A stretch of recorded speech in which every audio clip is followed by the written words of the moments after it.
This is what a healthcare crisis looks like to the American Cancer Society. People with cancer, but without insurance. Countless others with insurance, just not enough to cover something as devastating as cancer.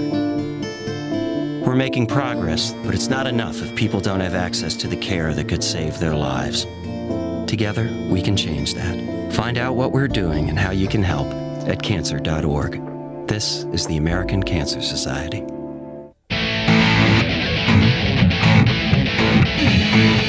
I've just been reading a lot of his books and just a lot of his background. It's interesting, obviously. Admittedly, just how does someone become the Dalai Lama? These were questions that I had that I started to research, and ultimately out of pages and pages of notes, I condensed it to these 2 notes. That's what it is for me, and these are just sort of my thoughts in my head and sort of directions that I want to go with him.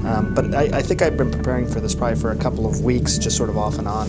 I'm CNN medical producer Matt Sloan. We're here at the Ritz-Carlton in Atlanta, and we're setting up for an interview with His Holiness the Dalai Lama. So as you can see, there's quite a bit of activity going on here. We've got our lights and our audio being set up right now. In about 2 hours, His Holiness and Dr. Gupta will be sitting in these chairs right here. When we're doing an interview with a dignitary, oftentimes we'll have to go through a lot more hoops with security. So we got here about 3 to 4 hours early. We've gone through security, then they'll have to bring in the security dogs to sniff the room and make sure everything's safe in here before they bring His Holiness in. A lot of setup that goes into it, certainly more complicated than just your standard interview. So right now I'm actually sitting in for the Dalai Lama, letting them play with the lighting on my face before he gets here.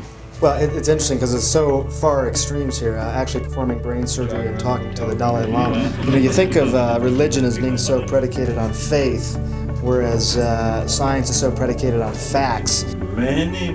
His Holiness is very interested in scientific matters, and I think by talking with our medical correspondent, it's something that he can really sort of delve into more deeply. But there was news, there was science, there was religion, there was spirituality. It was a fascinating discussion.